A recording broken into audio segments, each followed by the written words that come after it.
साथीहरू, हाम्रो पार्टीका केन्द्रीय कार्यवाहक सभापतिज्यूको नेतृत्वमा निर्वाचन आयोगमा आज हामीले पार्टीको बारेमा ब्रिफिङ गर्दैछौँ। केन्द्रीय सदस्यज्यूहरू स्थान अभावको कारण केन्द्रीय पदाधिकारी र सदस्यज्यूहरू मात्रै प्रवेश गरिदिनका लागि हार्दिक अनुरोध गर्दछु। म मेन विश्वकर्मा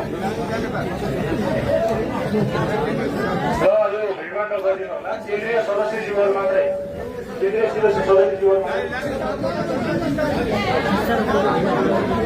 त्यही भन्नुभएको छ तपाईँहरूबाट, त्यही अनुसार गर्नुभयो सर। यहाँ अनावश्यक विवाद चाहिँ नगरिदिनु।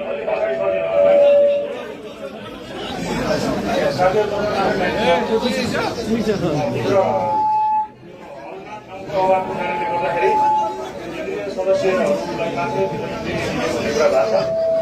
त्यस कारणले लाइनबद्ध तरिकाले यहाँ महिला पनि हुनुहुन्छ, सिस्टमेटिक तरिकाले आइदिनु होला, बिस्तारै बिस्तारै आइदिनु होला। यो तपाईँहरू माथि नगएसम्म सुरु हुँदैन, त्यस कारणले आरामसँग यो केन्द्रीय स्तरको जति पनि हुनुहुन्छ केन्द्रीय सदस्यहरू मात्रै भित्र सेरिनु होला भनेर त्यसबाट जानकारी आएको छ। त्यस कारणले यहाँहरूले लाइनबद्ध तरिकाले आरामसँग आइदिनु होला।